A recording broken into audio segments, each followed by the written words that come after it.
Sanibona, uyabona omashonisa besathi mabekhuluma ngawe ake mhlawumbe uzoboleka imali ebese ethi umashonisa hayi awungithinta ntambama usuke esatracer kwabanye omashonisa abajwayele ukuthi umuntu okhokha kanjani umuntu onjani.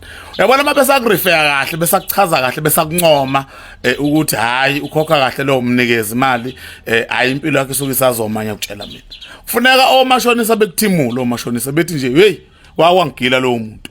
Uyabona funeka omashonisa bethi wathatha u2000 kimi wabuyisa u2000 wanganginika inzalo namanje ungikoleta inzalo. Funeka ube namathize thize. Uyabona mawuzoba negama elihle nje nalona ancome ukuthi ungabolekwa wena imali kusho ukuthi impilo yakho yonke uyophilela ukukhokha udu ngoba umashonisa phela uyasebenza uyabona uyasebenza umashonisa uyigayela imali la kumase bekuncoma sekunama reference amahle ukuthi hayi mnikeze kusho ukuthi wena impilo yakho yonke nje uyohleza uphila noma ngabe kubhlungu kanjani bomashonisa nizongixolela ngabe kubhlungu kanjani kodwa akekho umuntu othanda ukuphila impilo yakhe yonke ebhajwe nje ezikweletini ukuthi uyophilela ukukhokha nje akhokhe nenzalo impilo yakhe yonke. So ma igama lakho liselihle nje komashonisa bonke bekhuza ihule mawuzoboleka beshaya ihlombe beze bekuba ukuthi umuntu wami lo usumthatheleni umuntu wami ngoba umuntu wakhe ngoba ukhokha kahle kwakho usho ukuthi imali yakho wena ihlale ephaketheni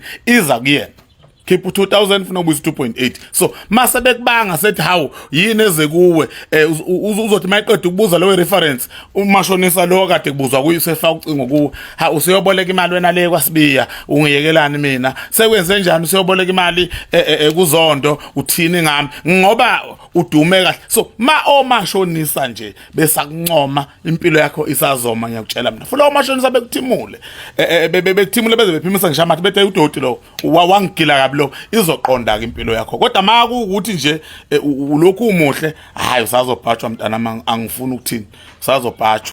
Sibingelela kanza kwethu siyacela moqala ungena kuleli khasi lethu ucofa subscribe button umgosi 2 kwanganza kwethu welana kumaphathanisi ukhuluma indaba yemali ezalayo ukhuluma indaba yemali kamashonisa. Mina nawe bengathanda sihlangana lapha kwi-comment section sizuvo lwakho ukuthi wena uthini ngalo ludaba. Ungakhohlwa ukucofa subscribe button usixhase nje nakule channel yethu ukuze ikhule njenganza kwethu ngomusa nothando lweni nisibeke lapha ku 1000 subscribers. Mina ke nawe sihlangane kwi-video elandela. Danko.